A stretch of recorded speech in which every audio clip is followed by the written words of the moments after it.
दोस्तों नमस्कार, स्वागत है आप सभी का एजुकेशन मंत्रा में। दोस्तों सुबह के वीडियो में आपको रोजगार संबंधी बहुत सारी अपडेट्स इस चैनल के माध्यम से उपलब्ध करवाई जाती हैं। तो इसी क्रम में दोस्तों देखा जाए तो एडेड कॉलेजों में लिपिकों की भर्ती को जो मंजूरी है वो मिल चुकी है और बहुत जल्द इसका नोटिफिकेशन जारी होगा। नई शिक्षक भर्ती के विज्ञापन को भी मंजूरी मिली है। 10,000 पदों पर भर्तियां होंगी। पीसीएस प्री हाईकोर्ट सुनवाई आज। एसएससी की latest job, TGT PGT 2022 exam date और यहां पर सीटेट 2022 संबंधी सूचनाओं पर हम चर्चा करेंगे। लेकिन इसके पहले जो छात्र सीटेट की तैयारी कर रहे हैं उनके लिए एक छोटी सी इंफॉर्मेशन। बात करेंगे सीटेट 2022 की बेस्ट बुक के बारे में जो चक्षु पब्लिकेशन की है।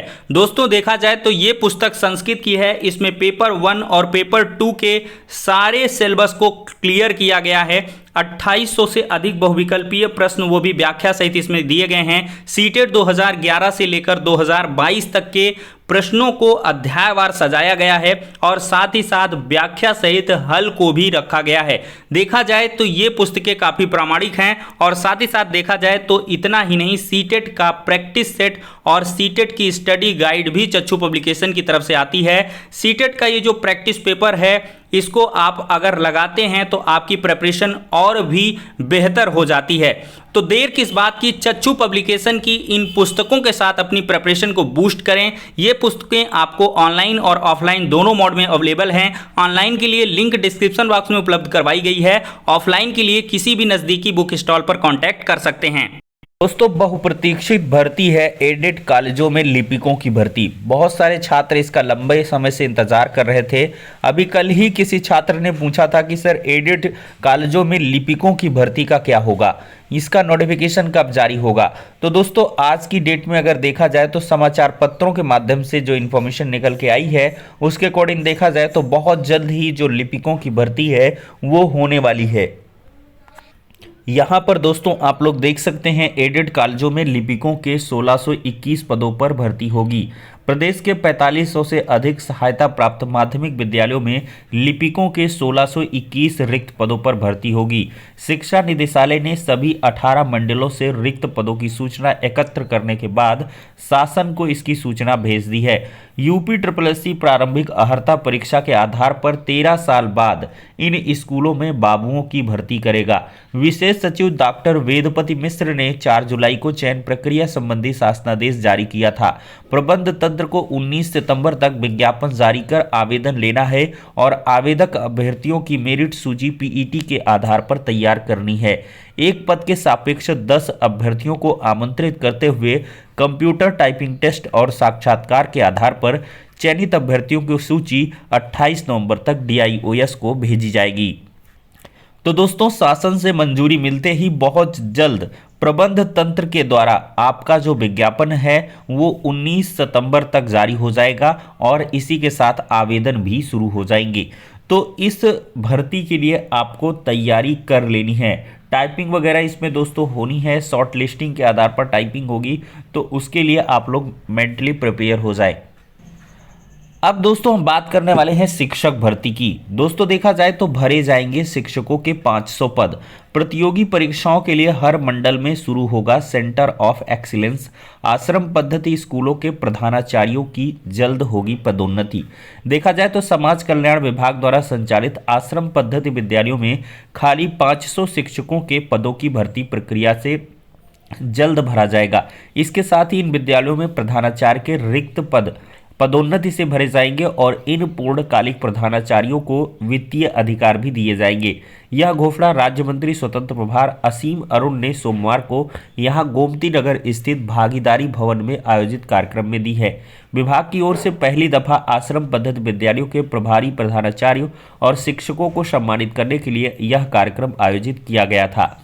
समाज कल्याण राज्य मंत्री ने यह भी ऐलान किया है कि अगले महीने से इन आश्रम पद्धति विद्यालयों में पढ़ रहे छात्र छात्राओं के लिए हर मंडल में एक सेंटर ऑफ एक्सीलेंस शुरू किया जाएगा, जहां इंजीनियरिंग मेडिकल विधि की प्रतियोगी परीक्षाओं की तैयारी के लिए कोचिंग संचालित की जाएगी।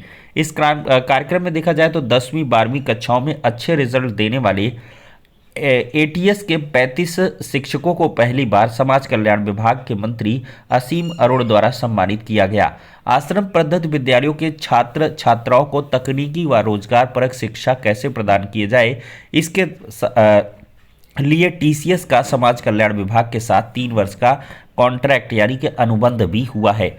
तो दोस्तों यहाँ पर आप लोग 500 पदों पर भर्तियां देखेंगे और इसके लिए जैसे ही नोटिफिकेशन आएगा तो आप सभी को जो जानकारी है उपलब्ध करवा दी जाएगी। दोस्तों टीजीटी पीजीटी 2022 एग्जाम डेट की प्रतीक्षा करने वाले छात्रों के लिए एक बहुत बड़ी खुशखबरी है। 6 हफ्ते में पूरी करें माध्यमिक शिक्षा सेवा चयन बोर्ड के सदस्यों की नियुक्ति प्रक्रिया। इलाहाबाद हाईकोर्ट ने कहा सदस्यों की नियुक्ति तक चेयरमैन करे बोर्ड का कार्य। तो इलाहाबाद हाईकोर्ट ने माध्यमिक शिक्षा सेवा चयन बोर्ड के सदस्यों की नियुक्ति प्रक्रिया मांगी गई समयावधि में पूरा करने को कहा है।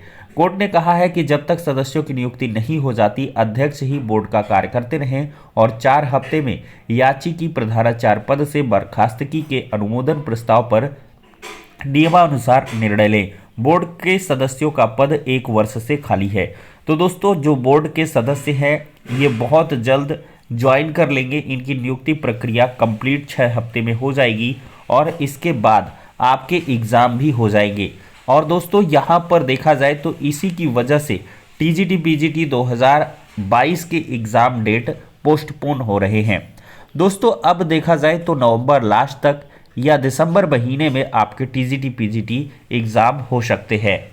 दोस्तों चयन बोर्ड के सदस्यों का कार्यकाल पहले ही समाप्त हो चुका था।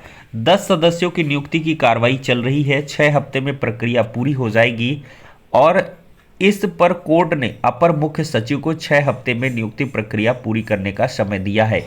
यह जो आदेश है न्यायमूर्ति SD सिंह ने दीपक कुमार अग्रवाल की याचिका को निस्तारित करते हुए कहा है। तो दोस्तों 10 सदस्यों से बनता है, अकेले चेयरमैन बोर्ड नहीं हो सकता है। कोर्ट ने चेयरमैन को 4 हफ्ते में सुनकर निर्णय लेने का निर्देश दिया। कोर्ट ने कहा कि बोर्ड गठित होना चाहिए किंतु बोर्ड सदस्यों का पद खाली रहने से बोर्ड निष्क्रिय नहीं हो सकता।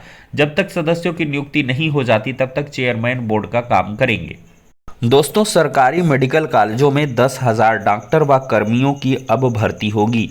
अब प्रदेश के सरकारी मेडिकल कॉलेजों, चिकित्सा संस्थानों व सुपर स्पेशलिटी संस्थानों में जल्द 10,000 डॉक्टर व कर्मियों की और भर्ती शुरू होगी। सोमवार को राष्ट्रीय आयुर्विज्ञान आयोग यानी कि NMC के मानकों के अनुसार स्नातक UG PG व सुपर स्पेशलिटी कोर्सेज की सीटों और बेड के अनुसार शैक्षणिक व गैर शैक्षणिक पदों को सृजित किए जाने का शासनादेश जारी कर दिया गया है। बीते मंगलवार को कैबिनेट की मंजूरी दी गई थी। वहीं दूसरी ओर वर्ष 2021 में सृजित किए गए डॉक्टरों व कर्मियों के 47,127 पदों पर जो भर्ती की प्रक्रिया है वो चल रही है। तो इस तरह देखा जाए तो 57,127 पदों पर यहाँ पर भर्ती होगी। तो दोस्तों यहाँ पर बहुत जल्द ही 10,000 डॉक्टर व कर्मियों की भर्ती होने वाली है और इसको मंजूरी पूरी तरीके से मिल चुकी है। इसका शासनादेश भी जारी हो चुका है। मतलब बहुत जल्द जो आवेदन वगैरह की प्रक्रिया है वो शुरू होगी। दोस्तों बात करें सीटेट 2022 की तो इसके ऑनलाइन आवेदन इसी हफ्ते से शुरू हो सकते हैं और इसका जो विस्तृत नोटिफिकेशन है वो भी आपको इसी हफ्ते सैटरडे तक देखने के लिए मिल सकता है। CBSE के जो रिसोर्सेज हैं उनसे आपको जो सूचना है वो उपलब्ध करवाई जा रही है। दोस्तों दिसंबर महीने में एग्ज़ाम फिक्स है तो इस वजह से आप लोग जो है इसकी पूरी तरीके से तैयारी करते रहें। दोस्तों देखा जाए तो प्रोफेसर भर्ती में भ्रष्टाचार का आरोप लगा है। आयोग पर प्रदर्शन लगातार जारी है। दोस्तों प्रदेश के अशासकीय महाविद्यालयों में विज्ञापन संख्या 50 के तहत असिस्टेंट प्रोफेसर भर्ती में भ्रष्टाचार का आरोप लगाते हुए प्रतियोगी छात्रों ने सोमवार को यहां पर उत्तर प्रदेश उच्चतर शिक्षा आयोग में प्रदर्शन किया। साथ ही बाबा चौराहे से आयोग तक छात्रों ने जुलूस भी निकाला है। यहाँ पर दोस्तों देख भी सकते हैं प्रतियोगी छात्रों ने मार्च निकालकर उच्चतर शिक्षा सेवा आयोग के बाहर जताया विरोध। असिस्टेंट प्रोफेसर भर्ती में भ्रष्टाचार का आरोप है। अभ्यर्थियों का प्रदर्शन लगातार हो रहा है। दोस्तों देखा जाए तो SSC जॉब अपडेट्स के अंतर्गत जूनियर हिंदी ट्रांसलेटर समेत 4 परीक्षाओं की जो तिथियां हैं वो घोषित हो चुकी हैं और एमटीएस का डॉक्यूमेंट वेरिफिकेशन शुरू हो चुका है। देखा जाए तो कर्मचारी चयन आयोग एसएससी ने जूनियर हिंदी ट्रांसलेटर समेत 4 परीक्षाओं की तिथि घोषित कर दी है। यह परीक्षाएं अक्टूबर और नवंबर माह में प्रस्तावित हैं। एसएससी की ओर से junior Hindi translator, junior translator, senior Hindi translator भर्ती परीक्षा 2022 के प्रथम प्रश्न पत्र की परीक्षा 1 अक्टूबर को प्रस्तावित है। वहीं सब इंस्पेक्टर दिल्ली पुलिस और सेंट्रल आर्म्ड पुलिस फोर्सेस परीक्षा 2022 के प्रथम प्रश्न पत्र की परीक्षा 9 से 11 नवंबर के बीच संपन्न होगी।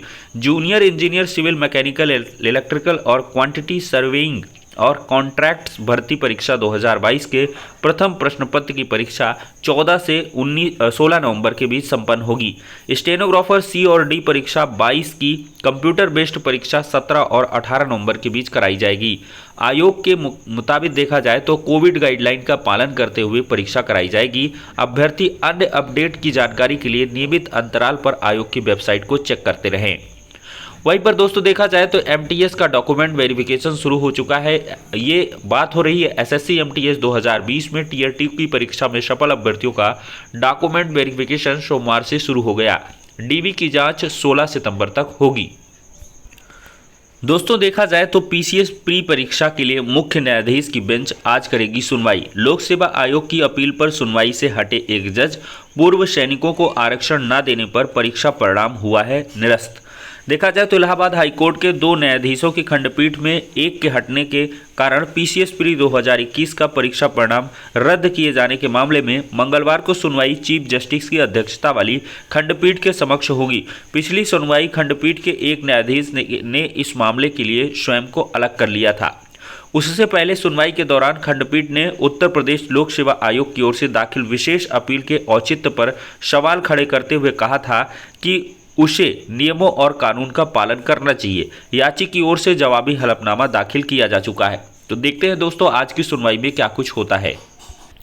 दोस्तों देखा जाए तो कॉलेजों को मिले असिस्टेंट प्रोफेसर यूपीएससी ने जारी किया सीधी भर्ती का अंतिम परिणाम। 19 का चयन हो चुका है और सहायक निदेशक मत्स्य के 6 पदों पर भी चयन हुआ है। विनोद कुमार को मिला आयोग के सचिव का अतिरिक्त चार्ज। 8 सितंबर के बाद ज्वाइन कर सकते हैं नए सचिव आलोक कुमार। तो उत्तर प्रदेश लोक सेवा आयोग ने उप सचिव विनोद कुमार गौड़ को आयोग के सचिव का अतिरिक्त प्रभार सौंप दिया है। अब तक आयोग के सचिव रहे जगदीश कुमार को रिलीव किया जा चुका है और नए सचिव 8 सितंबर के बाद ज्वाइन कर सकते हैं। तो दोस्तों इसी के साथ सारी इंपॉर्टेंट अपडेट्स पर डिस्कशन हो जाता है। वीडियो पसंद आया हो तो लाइक करें। नेक्स्ट वीडियो में मिलते हैं।